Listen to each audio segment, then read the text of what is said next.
안녕하세요. 저는 최근에 정말 인생을 망하게 할 뻔한 큰 사건을 겪었어요. 탐욕스러운 시모와 어리석은 남편의 이야기인데요. 여러분 주변에서도 충분히 일어날 수 있기 때문에 뭔가 숨기는 듯한 느낌이 드는 사람은 좀 멀리 하시길 바라요. 저는 광주에 살고 있는 27살 여자예요. 저희 집은 어릴 때 친정아빠가 사업을 실패하신 뒤로 줄곧 가난하게 살아왔어요. 친정아빠는 원래 자수성가를 한 사람이었고 가정을 잘 일구려고 노력하셨죠. 30대 때부터 의류 공장을 운영하고 있었는데 큰 사고 없이 돌아가던 곳이 직원 한 명의 조작 실수로 홀랑 불에 타버렸죠. 사실상 저희 집에서는 모든 것을 잃어버린 것과 다름이 없었어요. 친정아빠는 그 불에 화상을 크게 입으셔서 걷지도 못하셨지만 친정엄마의 불굴의 의지로 저희를 전부 케어하셨어요. 원래는 살림만 하던 분이었는데 그때부터 주방 일을 하면서 저희를 키우셨죠. 보경아, 아빠는 최선을 다하셨어. 그리고 엄마도 앞으로 최선을 다할 거야.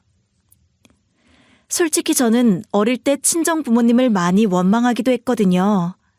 좋은 옷 한 번 못 입어보고 살았고 제가 저의 길을 개척하지 않으면 미래가 안 보였거든요. 다른 친구들은 이거저거 배워본다고 하면서 학원을 다닐 때 저는 그런 걸 꿈도 꾸지 못했어요. 하지만 시간이 지나고 끝까지 포기하지 않으면서 저희를 케어하려고 하시는 친정엄마를 보면서 마음을 좀 고쳐먹었죠.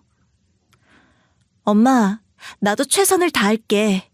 엄마 아빠 노력이 물거품이 되지 않도록 내가 미래를 위해 더 노력할게. 저는 상고를 나와서 바로 취업을 했고 운이 좋게 성적이 다른 친구들보다 나았기 때문에 지역 중견기업에 취업을 하게 되었어요. 격리 사무직으로서 사회에 첫 발을 디딘 거죠. 월급이 많은 것은 아니었지만 남들보다 훨씬 빠른 출발이라 조금은 안정감이 생겼어요. 그리고 집을 어떻게 도와줄지 기대에 부푼 마음을 가질 수 있었죠. 저희 회사에서는 신입사원을 대상으로 하는 워크숍을 했는데 남편을 처음 만났어요. 남편은 상고 졸업 후 대리를 달고 일을 하고 있는 선임이었어요. 처음 워크숍에 온 저를 잘 챙겨주고 이것저것 질문하는 것도 챙겨주는 모습에 호감을 가지게 되었죠. 거들먹거리는 다른 선배들과 비교가 될 정도로 사람이 선하고 검소해 보였어요. 보경 씨는 사회생활이 처음이라 많이 떨리겠어요. 네, 회사 생활 많이 힘든가요? 적응을 잘할 수 있을지 걱정이에요. 다들 처음에 하는 고민들이죠. 그래도 차근차근 하다 보면 금방 잘할 수 있을 거예요. 아까 보니까 다른 사람들이랑 말도 잘하고 업무 능력도 어느 정도 있는 것 같던데요? 제가 옆에서 잘 도와줄게요. 그래요? 감사합니다. 많이 배우겠습니다. 입사에서도 같은 부서로 발령을 받아 자주 마주쳤고 우리는 이내 연애를 하게 됩니다. 주변에서는 항상 남편에 대한 칭찬이 자자했어요. 민석 씨가 일을 하면 결과가 좋다고. 낭비하는 꼴을 못 봤고 항상 이윤을 남긴다는 식의 말들이요. 실제로 예산이 있으면 하나도 허투루 쓰지 않는 사람으로 유명했어요. 자기가 계산한 바 안에서 모든 일을 잘 관리해서 마무리 짓는 거였죠. 그런 게 누구한테는 구두쇠처럼 보일 수도 있겠지만 저한테는 엄청나게 꽂히는 포인트였어요. 왜냐면 제가 결혼을 하게 된다면 가장 중요하게 보게 될 부분이 경제력과 성실함이었거든요. 민석 씨는 어떻게 그렇게 일을 잘해요? 돈 관리를 특히나 잘하시는 것 같아요. 어릴 적부터 사정이 안 좋은 상황이 많았어서요. 돈을 어떻게 하면 잘 아낄 수 있는지 많이 생각을 했던 것 같아요. 보경 씨도 필요하면 제가 팁 많이 줄게요. 민석 씨는 왠지 그런 일이 없을 줄 알았는데 비슷한 상황을 겪었네요. 팁 주시면 너무 좋죠. 열심히 배울게요. 항상 남편은 저에게 무언가를 가르쳐주는 사람이었고 저는 그걸 멋지게 생각했어요. 데이트를 할 때도 남편은 항상 더치페이를 선호했는데요.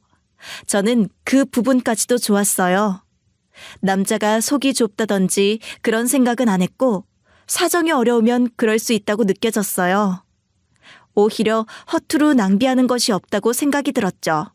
남편네 집은 시부가 차 사고로 빨리 돌아가시고 시모 혼자 있는데 외아들이라 용돈을 드리고 있다고 하더라고요.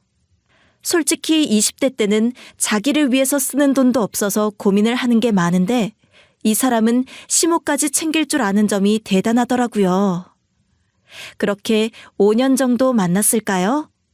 서로 정신없이 일을 하면서 자리를 잡다 보니 그 정도가 되었더라고요. 저는 한 번도 결혼에 대해서 의심해 본 적이 없어요. 저랑 여러 면에서 비슷한 사람이라서 오히려 결혼을 하게 되면 안정적으로 잘 살 수 있을 것이라는 확신이 있었죠. 그래서 말을 조금씩 꺼내봤어요. 우리 결혼하게 되면 어디서 살면 좋을까? 신축이 꼭 아니라도 되는데. 근데 그건 나중에 생각하면 되지 않을까? 벌써부터 생각을 해도 집값이 항상 오락가락하니까. 에이, 그래도 우리가 뭐 천년만년 연애만 하고 살 것도 아니고 슬슬 준비해야지. 그래, 그렇긴 한데 그래도 지금 당장은 아니라는 소리지. 당신은 그럼 언제로 생각하고 있는데? 적당한 때가 있어? 적당한 때? 속이 좀 안 좋네. 우리 다음에 다시 이야기하자. 근데 이상한 것은 남편이 자꾸 결혼 이야기가 나오면 피하거나 미루는 거예요.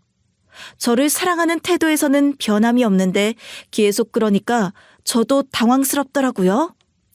한 번도 생각해 본 적이 없는 전개였고 그때 처음으로 남편을 다시 보게 되었어요. 남편에게 3개월 정도 조르면서 의사를 물어봤더니 결혼을 하기 싫은 마음은 아니래요. 그럼 도대체 뭔데? 왜 말을 돌리는 거야? 우리가 사회생활을 안 한 것도 아니고 어느 정도 할 만큼 했는데. 실은 나 결혼을 할 만큼의 충분한 돈이 없어. 그래서 조금 더 모으는 시간이 필요해. 자존심 상해서 이런 말을 안 하고 싶었는데 당신이 워낙 답답해하니까 어쩔 수 없이 하는 거야. 남편이 오랫동안 고민하다가 꺼낸 이유가 돈인 게 다행인지 불행인지 모르겠더라고요. 저에 대한 마음의 변함은 없는데 주머니 사정이 어려워서 망설이고 있는 거면 제가 이해를 해줘야 하는 부분인 거잖아요. 맨날 걸어다니면서 낡은 가방을 메고 다니니까 그럴 수 있겠다 싶었죠. 근데 6년을 만나고서는 저도 이해가 안 됐어요. 저보다 훨씬 더 상여금도 많이 받고 회사 내에서 능력 있다고 인정을 받은 사람이 돈이 아직도 없다고 할 수가 있나 싶어서 다시 물어봤어요.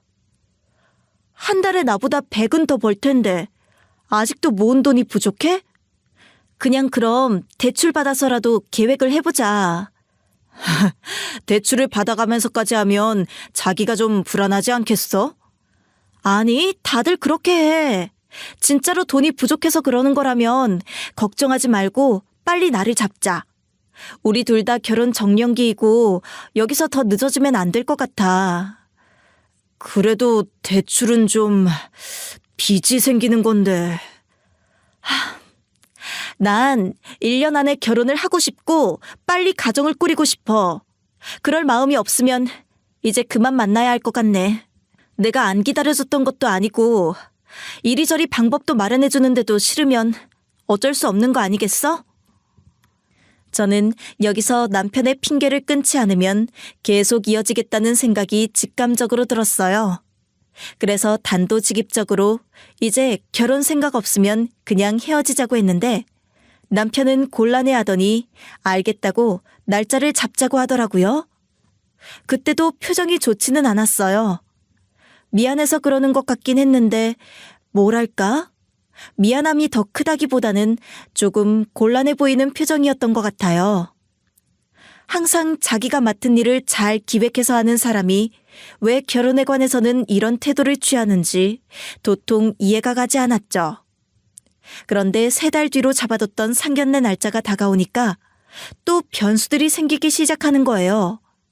처음에는 시모가 몸이 안 좋다고 조금 미루자고 해서 2주 정도를 미뤘는데요. 그 뒤로는 누가 돌아가셨다, 기일이라 안 된다고 하면서 계속 미루는 거예요. 처음에는 그럴 수 있다. 시모가 심장이 안 좋다고 들었으니까 갑자기 컨디션이 안 좋을 수 있지 싶었는데 계속되는 이유에 저도 더 이상 지쳐서 못 견디겠더라고요. 아니, 지금 이게 몇 번째야? 사람 일이 안 일어날 수는 없는데 너무 미루기식으로 되는 거 아니야? 뭘 말을 그렇게 하냐. 일부러 그런 것도 아니고 사람 건강이랑 생명이 달린 문제인데 우리만 좋다고 그냥 일을 처리해도 되겠어? 그리고 안 하겠다는 것도 아니잖아. 남편은 제가 너무 예민하게 구니까 본인도 변명하기가 힘들었는지 조금씩 짜증을 내곤 했어요. 자기도 결혼을 하고 싶은데 주변 환경이 따라주지 않는 것을 어떻게 하겠냐고 하면서 조금 참으라고 하더라고요. 하지만 저는 아무리 생각해도 수상했어요. 만약 어쩔 수 없는 상황이 계속 생기면 잡아놓은 약속 가운데에서 어떻게든 맞춰서 만나려고 할 사람일 텐데 도대체 왜 이렇게 미루는 건가 했죠.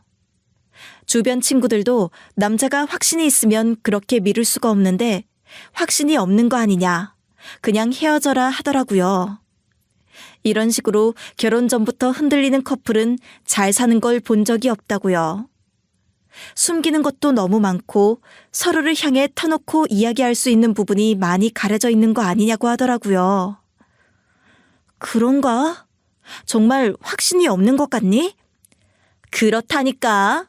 아니 막말로 너를 모르는 것도 아니고 네가 모아둔 돈이 없는 것도 아니고 이상하잖아. 둘 다 결혼하고 싶은 마음이 확고한데 굳이 상견례가 이렇게까지 밀리는 경우가 어디 있냐? 근데 나를 향한 태도는 똑같은데? 변했을 리가 없다고. 천길 물속은 알아도 한길 사람 속은 모른다고. 네가 다 아는 게 아닐 수도 있어. 내 친구 중 한 명도 이렇게 하다가 파혼했다. 10년을 만나든 1년을 만나든 남녀 사이는 모르는 일이야. 친구가 저렇게까지 말을 하니까 정말 그런가 싶었어요. 남편에 대한 마음이 편치만은 않더라고요. 처음에는 저랑 비슷하고 편안해지는 마음이 들어서 남편을 만난 건데 시간이 지날수록 불안해지니까 이게 맞나 싶었죠. 근데 어느 날 우연히 남편 군대 동기 모임에 갔는데 잠깐 남편이 화장실 간 사이에 동기가 그러는 거예요. 저한테 돈 많은 놈이랑 결혼하니까 좋겠다고요. 저는 이해가 안 됐죠. 무슨 소린가 했더니 아예 예상 밖의 이야기를 했어요. 아, 이 자식 군대에서부터 알뜰하게 저축했었는데 모르셨어요? 저희는 무슨 돈 모으러 군대 온 사람인 줄 알았잖아요. 워낙 짠돌이라서요. 그리고 성실하잖아요. 아, 정말요? 군대에서부터 그렇게 악착같이 모아왔구나. 네, 소문에는 아파트도 있다던데. 그건 어디까지나 소문이고요. 저희도 그런 거 말할 때마다 저 자식이 아니라고 하니까 진담인지 농담인지 구분은 못했거든요. 하여튼 좋은 놈이에요. 술이 살짝 올라온 남편 동기는 그 뒤로 많은 썰을 풀어주기 시작했어요. 예전에 시모를 만난 적이 있었는데 온몸을 명품으로 휘감고 오셨더라. TV에서만 보던 부잣집 사모님을 처음 본 느낌이었다면서요. 저는 시모가 한 번도 그런 걸 본 적이 없었거든요. 솔직히 술에 취해서 한 말이라 그냥 헷갈렸나 보다. 나는 내 남편만 믿자 했죠. 그럴 여유가 있었으면 굳이 지하철로 2시간이나 되는 거리를 밀려가면서 출퇴근해야 하는 이유가 없으니까요. 무슨 얘기들을 그렇게 재미있게 하고 있어? 옛날 이야기 좀 했다야. 뭔 화장실을 그렇게 늦게 다녀오냐? 남이사? 또 이상한 이야기 한 거 아니지? 하여튼 입만 열면 거짓말이고 농담이니. 뭐? 참나. 몰라. 술이나 마셔. 말하는 걸 들어보니 그 동기도 가벼운 사람인 것 같아서 그때까지는 남편을 좀 믿자는 입장이었어요. 그런데 상견례 이야기를 다시 꺼내니까 남편이 또 이야기를 피하는 거예요. 시모 건강이 계속 안 좋아지니까 상견례를 잘 진행하기 어려울 것 같다는 뉘앙스였죠. 친정에서는 제게 너도 혼기가 가득한데 날짜를 고정해두고 그날에는 절대 사유 없이 하든지 아니면 말라고 하셨고 저도 그럴 마음이었어요. 뭘 그렇게 계속 사유를 대면서 미루는 거야? 너랑 진짜 결혼은 하고 싶은 거야? 나도 잘 모르겠어. 그렇다고는 하는데 태도가 너무 다르니까. 너도 마음의 정리를 그냥 해. 아니면 빨리 다른 사람을 만나는 게 낫지. 이게 무슨 시간 낭비야? 친정엄마의 말을 듣고는 더욱 마음을 빠르게 굳힐 수 있었어요. 남편도 친정에서 단호하게 나가니까 조금 긴장을 하더라고요. 시댁에서도 이런 분위기를 감지했는지 2주 뒤쯤으로 빠르게 상견례 일정을 픽스했죠. 돈 때문에 뭔가를 못한다고 했던 남편의 말과는 다르게 시모는 명품백에 퍼가 달린 코트를 감고 왔더라고요. 저희는 일동 당황하고 어이가 없어 했죠. 저게 지금 맞는 거냐? 돈이 없어서 결혼이 미뤄진 게 아닐 수도 있겠구나. 나도 지금 진짜 당황스럽네. 없는 것보다는 나은데 너무 극과 극으로 다르니까. 시모에게 평소 생활비도 없으시던 분이 좋은 옷이 어디서 난 거냐고 했더니 이 정도도 못 입고 올 거냐고 생각했냐고 웃는 거예요. 남편은 고개를 푹 숙이고 밥만 먹고 있었고 시모는 예전에 사뒀던 옷이라고 했어요. 제 표정이 달라진 걸 느꼈는지 지금은 이런 옷 살 돈도 없다고 하면서 말을 흐리더라고요. 사돈도 이런 옷 하나쯤은 있지 않으세요? 그래도 중요한 자리에 가야 하는 일들이 많으니까 안 차려입을 수가 없죠. 뭐 맞죠. 저희 같은 사람들은 그 정도 옷은 하나씩 가지고 있어야 하니까요. 네네. 브랜드가 좀 좋을 뿐이지 일반적인 옷이랑 비슷해요. 들었지 아가? 우리 나이쯤 되면 이런 건 가지고 있어야지. 생활이 힘든 건 변함이 없어요. 네네. 알죠. 암요. 친정엄마와 저는 어딘가 말이 안 맞는 시댁이 좀 수상하다고 했지만 남편을 오래 봤고 이미 결혼을 하기로 했던 사이라서 결정을 바꿀 정도는 아니라고 생각을 했어요. 더 이상 미룰 수는 없었죠. 그래도 남편은 수수하고 돈을 아껴서 쓰니까 큰 문제가 있겠냐 싶었던 거죠. 그리고 미리 결혼하면 돈을 제가 다 관리하겠다고 약속을 받아뒀고요. 그럼 사돈, 저희 애들 행복하게 살 수 있도록 잘 해나가 볼게요. 네네, 저희 아이도 그걸 원할 겁니다. 저도 애들한테 부담 주지 않도록 할게요. 그렇게 결혼 날짜를 6개월 뒤로 잡게 되었어요. 그래도 우여곡절이 많았지만 결혼을 할 수 있게 된 것이 다행이었어요. 한 달쯤 지났을까? 식 올릴 곳을 알아보고 있었는데 그때는 남편이 부서도 바뀌고 바빠서 같이 못 보러 다니는 스케줄이라 혼자 움직이고 있었어요. 이리저리 방법을 알아보고 좋은 곳을 추천을 받아봤죠. 하나하나 방문해보면서 내부 구조를 파악했고 가성비가 좋은 곳이 어딘지를 가려내는 작업을 했어요. 처음에는 일이 바빠서 그렇겠다 싶었지만 시간이 갈수록 이 사람이 결혼에 진심이 아니라고 판단을 내릴 수밖에 없었어요. 아니, 도대체 전화를 왜 이렇게 안 받아? 회의 들어가느라고 폰을 볼 틈이 없었어. 미안해. 잘 보고 왔어? 잘 보고 왔다마다. 근데 당신 정말 이런 태도면 내가 결혼을 할 수 있겠어? 아직도 확신이 없는 거야? 아니, 정말 그런 게 아니라니까. 한 번만 봐주라, 응? 하지만 결국 신혼집을 보러 가는 날 남편의 진짜 마음이 드러났죠. 식장이야 바쁘다 쳐도 집은 같이 알아봐야 하잖아요. 그래서 연차 쓰는 것까지 확인하고 같이 다니고 있는데 영 시큰둥해요. 뭐가 더 좋은지 어떤 디자인이 더 마음에 드는지를 물어봐도 알아서 하라는 식으로 이야기를 하더라고요. 제 눈에는 깔끔하고 좋은 집들만 골라서 본 것 같은데 계속 다른 곳은 없냐고 물어보기도 하고요. 집을 보러 다니다가 너무 기분이 또 안 좋아져서 차를 세워두고는 진지하게 이야기했어요.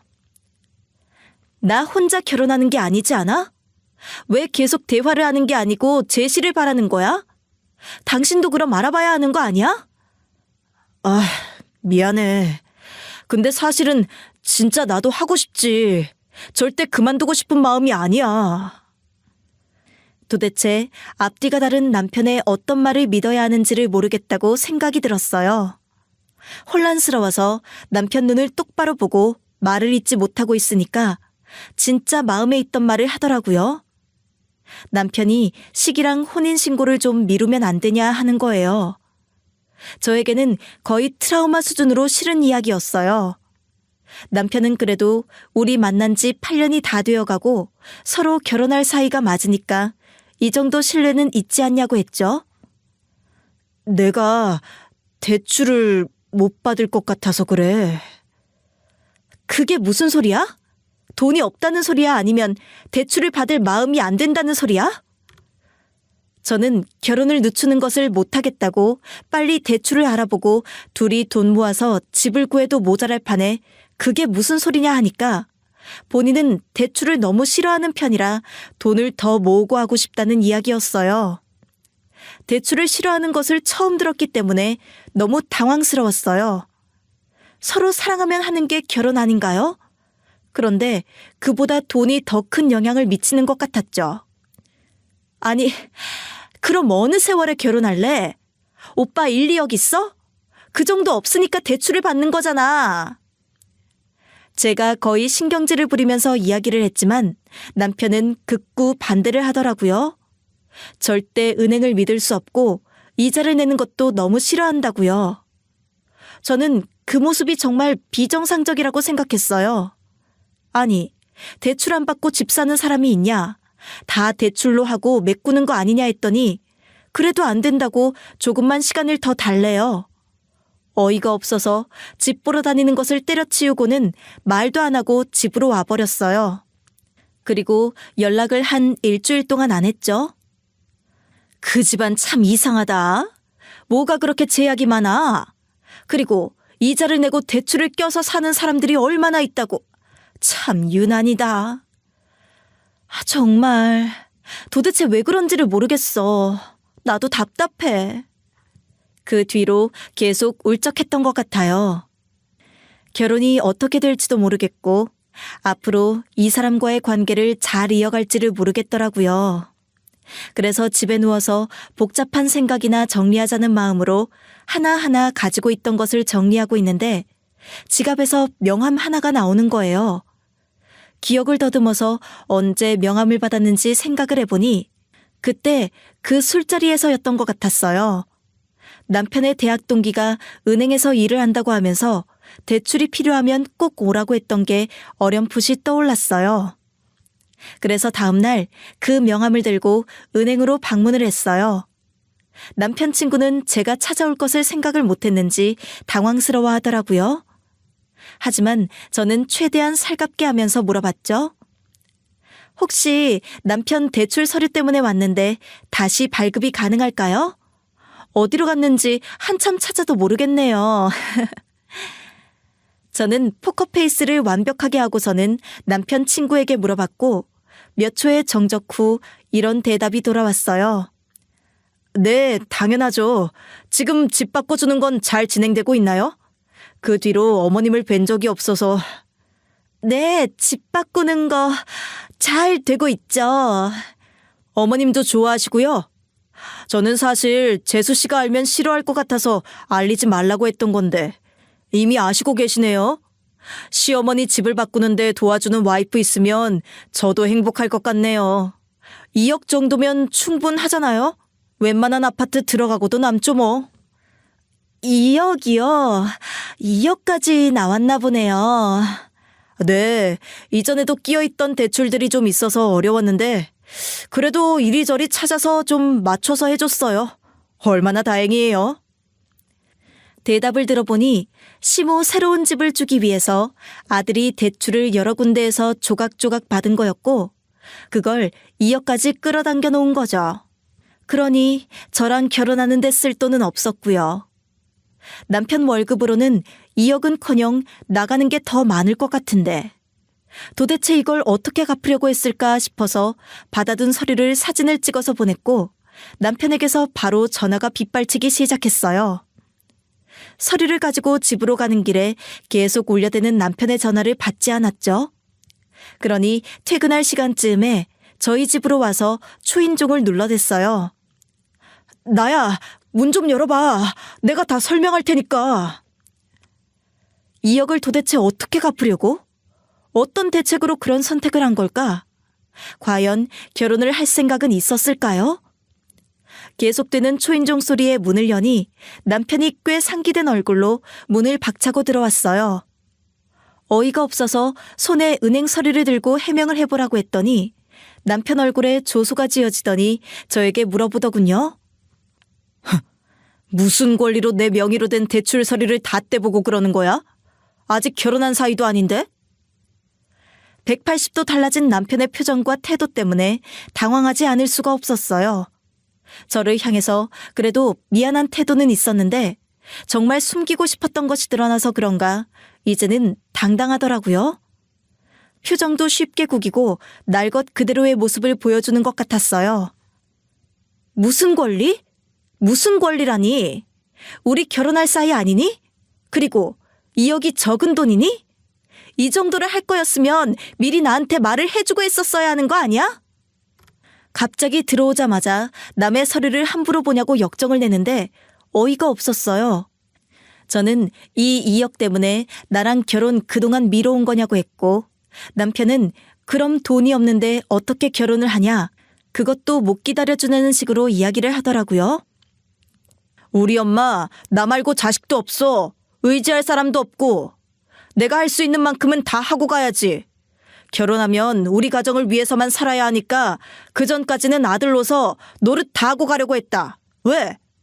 그것도 이해를 못 해주고 몰래 서류를 떼보냐? 너무나도 당당한 남편의 태도에 있던 정도 다 떨어질 것 같았어요.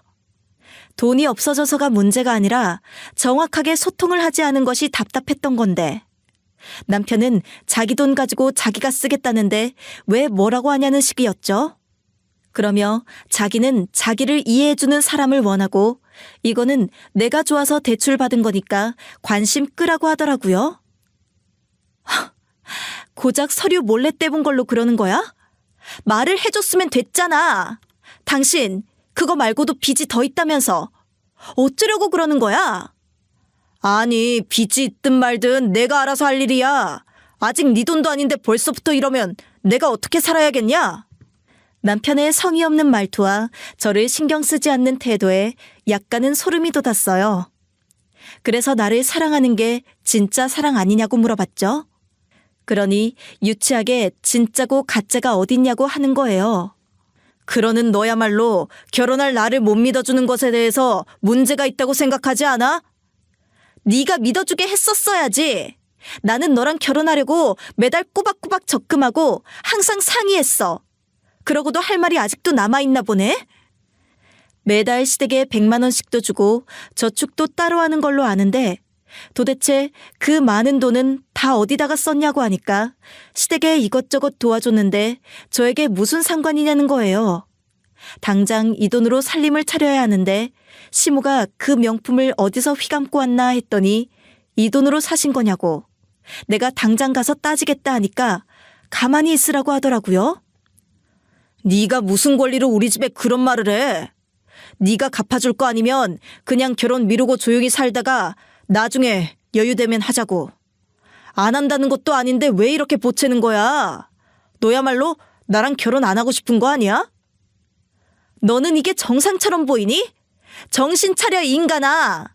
8년간 연애하고 상견례도 밀려 결혼 날짜도 정확하지가 않아. 너는 이게 정상적이야? 남편은 그럴 만한 사정이 있는 거 아니겠냐며 서류를 빼앗고는 화를 내면서 나가버렸어요. 저는 그 자리에서 멈춰서 어떻게 하면 이 상황을 헤쳐나갈 수 있을지 고민하기 시작했죠. 남편은 어릴 적부터 시모에게 부채의식을 가지고 있는 것 같았어요. 힘든 상황에서도 자기를 키워준 것 때문에 굉장한 부담을 안고 아파트라도 하나 해주고 싶었나 봐요. 하지만 제 입장에서는 이게 말이 안 되는 일인 거죠. 원래 결혼하기 전에는 힘든 일을 좀 같이 해보라고들 하잖아요. 저는 결혼을 앞둔 상태에서 그동안 보지 못했던 모습을 볼 수 있는 사건이 일어난 셈이었어요. 남편이 회사를 다니고 나서는 시모에게 투자를 해주겠다면서 월급을 거의 다 줬대요. 그래서 남편은 변변한 옷도 하나 없이 살았던 거죠. 시모는 항상 피부 관리도 다니고 머리도 깔끔했는데 남편은 그렇지도 않았거든요. 저는 그걸 보고 돈을 모으려고 그렇게까지 하나 보다 생각하고 있었던 거고요. 그런데 그게 아니라 그냥 잘해드리고 싶은 마음이었던 거예요. 하지만 자신의 미래에 대한 계획이 하나도 되지 않은 것이었고요. 나는 너희 어머니도 정상은 아니라고 생각한다. 어떻게 결혼을 앞둔 아들한테 돈을 그렇게나 달라고 할 수가 있어? 오히려 너를 걱정해야 하는 거 아니야? 시모는 주변 사모님들하고 효소 사업도 작게 하고 계모임도 한다고 들었는데요. 아무래도 동네에서 부잣집 사모들이 모이는 곳에 자주 있다 보니 고스톱을 한 번 치더라도 판돈도 크고 그러니 들어가는 돈도 컸을 거예요. 생활비 명목으로 얼마씩을 보내주고 있는데 맨날 시모를 볼 때마다 돈 없다 소리를 했을 것이고 멋진 아들이고 싶은 남편은 또 따박따박 붙여줬을 겁니다. 함부로 말하지 마. 우리 집 일이니까. 그래, 나는 남이지. 남이니까 이만 나가라, 내 집에서. 저는 남편이 꼴도 보기 싫어서 바로 나가라고 밀어냈어요. 남편은 씩씩거리면서 나갔고 어떻게 해야 할지 모르겠더라고요. 2억? 야, 2억이 무슨 개 이름도 아니고 2억을 세어본 적도 없다, 야. 너랑 결혼하면 그거 무조건 네가 갚아야 하니까 지금 빨리 빼야 돼. 안 그러면 익숙해져. 남편이 너무 강경하니까 뭐라고 해야 할지를 모르겠었는데 정리를 해봐야겠다. 시모도 참 웃기는 양반이다. 옷 좀 그렇게 본인만 생각한다니? 그러니까 시모가 잘못인 건지 그걸 알면서도 맞춰주려고 했던 그 사람이 잘못인 건지. 그날 하루 종일 어떻게 이 일을 없앨지에 대해 여러 가지 정보를 찾아가면서 공부하려고 노력했어요. 저는 그 다음 날 바로 남편에게 가서 결혼은 못 미루니까 알아서 하라고 했죠. 시모한테 내놓으라고 하기 전에 빨리 해결해라. 나도 더 이상 못 참는다 하니 그럼 본인이 알아서 정리를 해보겠다고 하더라고요. 근데 우리가 아직 결혼한 사이도 아닌데 이렇게까지 하는 것은 약간 선 넘는 것 같다. 결혼한 사이가 아니야? 그럼 이런 말은 못하는 거니? 이런 말을 할 사이는 아닌 거지. 너보다는 엄마가 나한테 해준 게 더 많으니까 아깝지 않았거든, 나는. 일단 알았으니까 다음에 다시 이야기하자. 저는 그래도 8년을 만났는데 이렇게 큰 빚이 있는지도 몰랐던 게 너무 배신감이 들었거든요. 남편은 그게 아무렇지도 않은 것 같아 보였어요. 어쨌든 스스로 알아서 해결하겠다고 했으니까 잠깐 믿어주고 남편이 못하면 제가 해야겠다 싶었어요. 그런데 의외로 며칠 뒤에 저에게 시모가 연락을 한 거예요. 보경이니? 어떻게 잘 지내고 있어? 네, 어머니 잘 지내고 있죠. 그래야죠, 부디. 그래, 뭐 다행이구나. 오늘 좀 우리 집에 올 수 있니? 기니 할 말이 있구나. 저는 무슨 말을 하나 싶어서 그날 밤 당장 찾아갔죠. 거실에 시모와 남편이 앉아 있었고 남편은 시모 눈치를 보는 것 같았어요. 제가 와도 그다지 크게 반기는 기색은 없었어요. 시모는 저를 보더니 밥을 차려주고는 먹게 했는데요. 시장아지, 특별히 맛있는 걸로만 만들었으니까 많이 먹어. 네, 근데 그것보다 어머니 말씀드릴 게 있어요. 밥 먼저 먹고 이야기하자꾸나. 시모는 우선 밥부터 먹이려고 하는 것 같았어요. 그 상황에서 밥이 넘어가기가 만무했지만 그래도 안 먹을 수가 없었죠. 체할 것 같더라고요. 밥을 다 먹으니까 시모가 웃으면서 저에게 말을 했어요. 배가 좀 부르니? 내가 우리 아들을 이렇게 밥 먹여가면서 키웠잖니. 먹이고 키우는 게 얼마나 힘들었겠어. 아이들은 본인이 뚝딱 자라난 줄 알지만 천만에 다 차려주는 밥 먹고 자라난 거지. 저는 시모가 무슨 말을 하려고 그러는지 모르겠었는데요. 잔잔하게 TV 쪽을 바라보며 이야기를 하던 시모가 갑자기 저를 째려보기 시작하더니 큰 소리로 이야기를 하기 시작했어요. 내가 힘들게 키운 내 아들이 나를 위해서 집을 해준다고 하는데 그걸 안 받아야겠니? 밥을 먹여서 키운 건 난데 왜 굴러들어온 네가 그걸 막냐 이 말이야. 결국 저 말을 하고 싶었던 거죠. 자기가 키운 아들에 대해서 왜 태클을 거냐 이거예요. 저는 어이가 없어서 웃기 시작했어요. 그러면서 이 집은 결혼이라는 걸 하고 싶은 마음은 있는 거냐고 물어봤죠. 결혼을 정말 시키고 싶은 마음이 있었으면 적어도 이렇게는 안 할 텐데요. 아들이 상의도 없이 이렇게 해서 미안하다고 너희 집 구할 돈도 없을 텐데 나까지 고생을 하게 되어서 미안하다고 하지 않았을까요? 저는 시모에게 그동안 상견례도 밀리고 결혼도 밀린 게 다 시모 탓이었다고 하면서 따지기 시작했고 남편도 제가 할 말을 다 하는 것을 보더니 얼굴이 울그락불그락해지기 시작했어요. 시모는 제가 대드니까 화가 났는지 삿대질을 하면서 대답을 했죠. 아니 정말 웃기고 있네. 내 아들 내 마음대로 한다는데 네가 무슨 상관이야. 신용불량자를 만들든 부자를 만들든 내가 할 일 아니야? 잘 되는 방향으로 도와주려고 노력을 해도 모자랄 판에 이게 뭐예요? 그럼 그동안 생활비는 어떻게 하셨어요? 뭘로 다 쓰셨던 거예요? 시모는 전곡을 찔렸는지 아무 말도 안 하고 있었어요. 저는 사실 알고 있었거든요. 시모가 사모님들과 모여서 화투나 카드게임을 한다는 거려. 그리고 효소 사업도 다 잘 안 되고 있다는 것도요. 그걸 인지하고 있었기 때문에 생활비로도 충분하게 살 수 있었을 텐데 모아둔 돈이 얼마인지부터 내놓고 이야기를 하라고 했죠. 그러니까 시모는 궁지에 몰렸다고 생각을 했는지 바로 큰 소리를 내면서 자기가 뭐를 잘못했느냐고 하더라고요. 참나, 니네들 잘 살게 해주려고 내가 주식 투자 좀 해줬다. 왜? 뭐가 문제냐?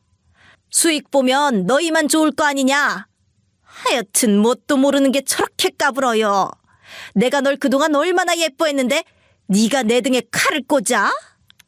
주식 투자요? 사모님들하고 몰려다니면서 화투 치신 거 아니고요? 효소 사업은 어떻게 되고 있는데요? 누구 돈으로 사업을 해놓고 수익도 없이 그렇게 방치하시는 거예요?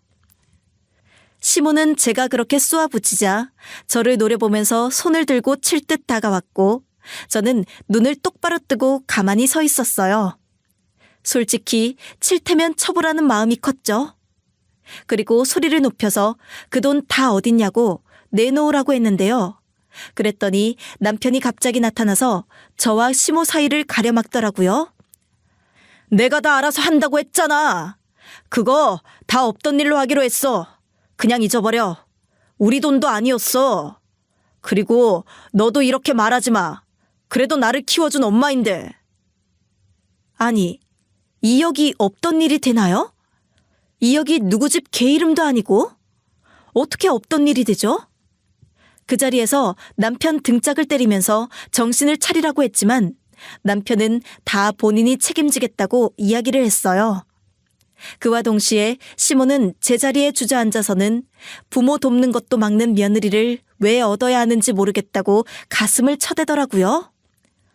아이고, 아이고, 내가 말년에 운이 안 좋아서 이런 꼴을 다 보네.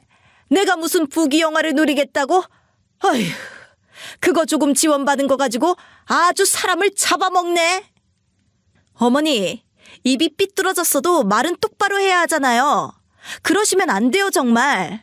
아들 등골 다 빼먹으실 거 생각하시면 안 된다고요. 그리고 오빠도 정확하게 생각해서 판단해. 나랑 결혼할 거면 입장을 똑바로 해. 저로서는 정신을 차리게 하려고 초강수를 둔 거였거든요. 그리고 솔직히 바로 대답이 나올 줄 알았어요.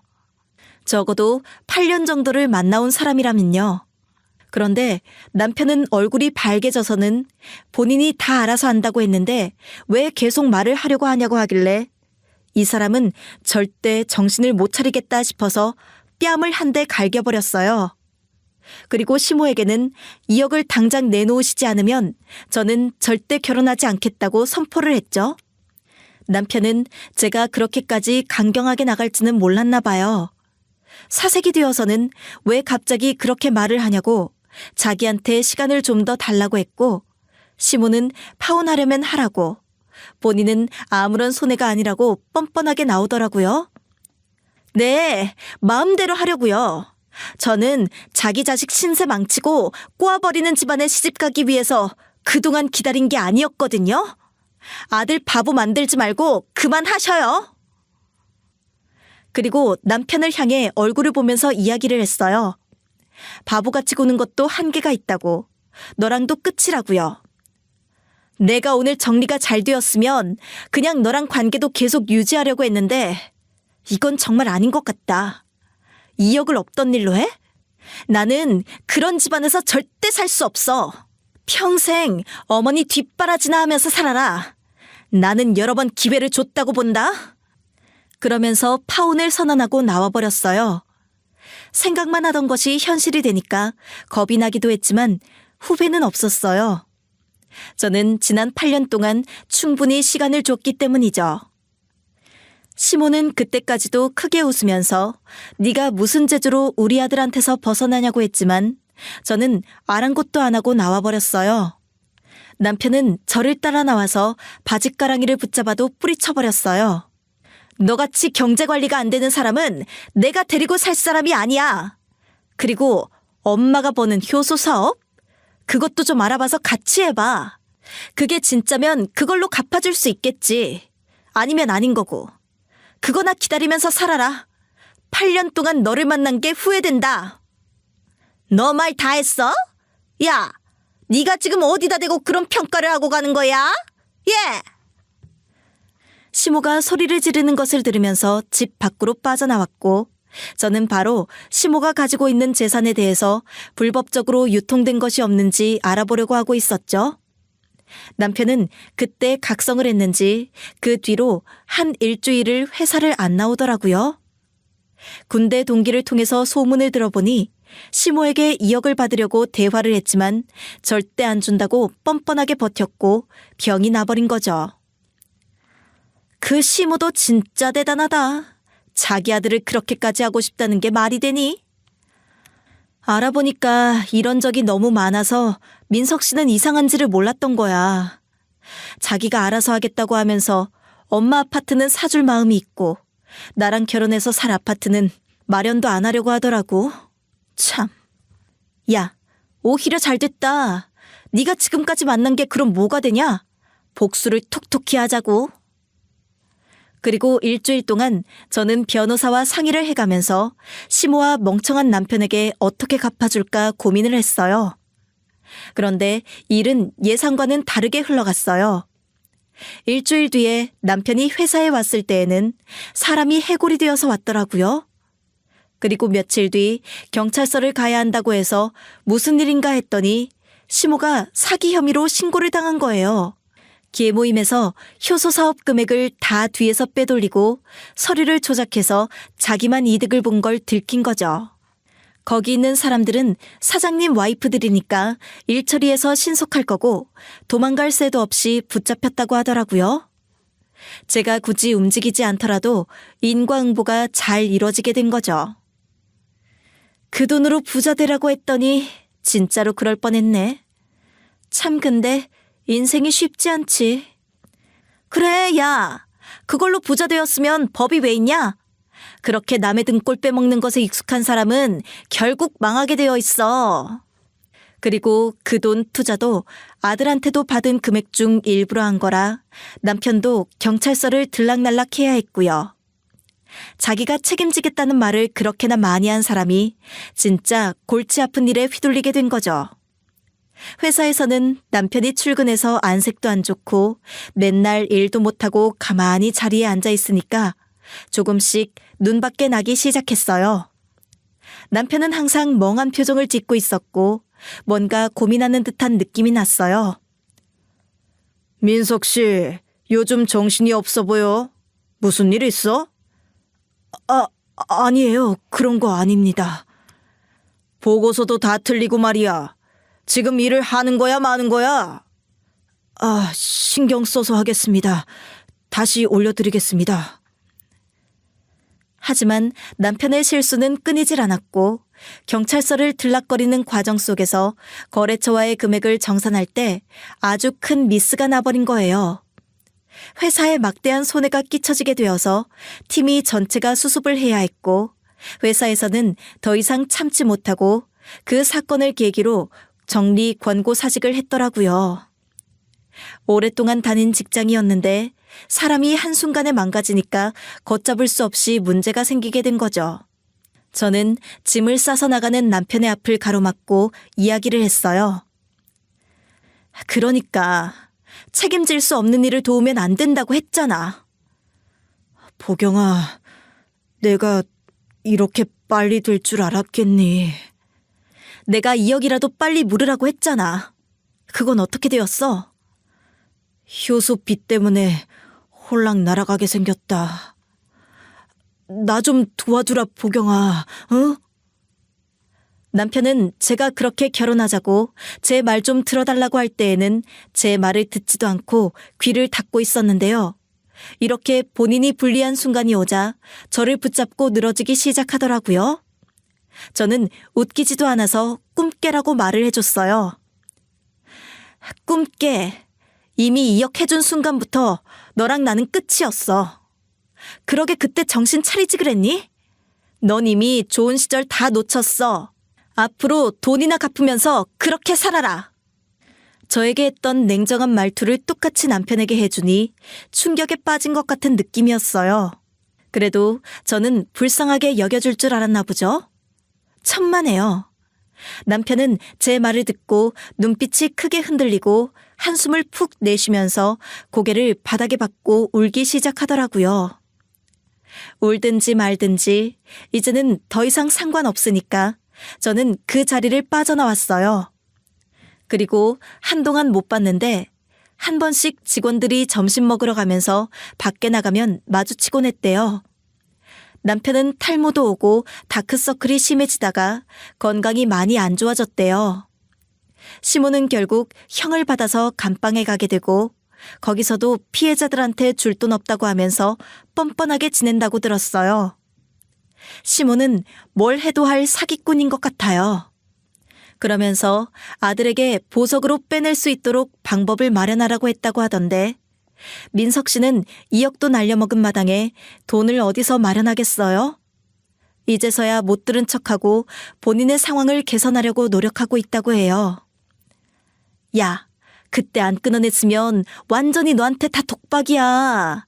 남편 빚 갚아, 시댁 빚 갚아. 이중으로 돈도 없는데 다 책임져야 해. 그러게 말이다. 다행인 건지 불행인 건지.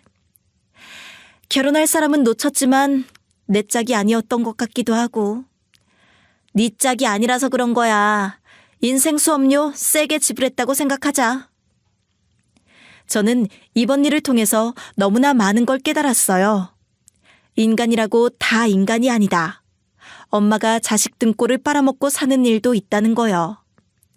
저는 저희 부모님 같은 사람들만 봐서 다 자식을 위해서 헌신을 하는 줄 알고 있었는데 제가 너무 순진했나 봐요. 본인 아들 인생 망치려고 작정하지 않은 이상 저렇게 할 수가 없다고 생각했는데 그런 사람이 실존한다는 것이 너무 충격이었어요. 8년간 사귀었던 게 아깝긴 한데 인생 공부 강렬하게 했다고 치려고요. 저는 그 뒤로 더 이상 예비 남편을 꼴보기가 싫어졌어요. 그리고 예비 남편과 헤어지고 나서 저에게 집중하면서 살아가고 있습니다. 결혼하려고 모아둔 자금으로 작은 카페를 내어서 제가 하고 싶었던 일을 해볼까 생각 중입니다. 여러분, 진짜 가족은 좋을 때가 아니라 자기가 어려울 때 서로를 돕는 거 아닐까요? 어려운 사람을 더 어렵게 만들고 본인 배 불리는 거 말고요. 여러분도 주변에 이런 사람이 있다면 빨리 피하시고 손해보는 일이 없으시길 바라요.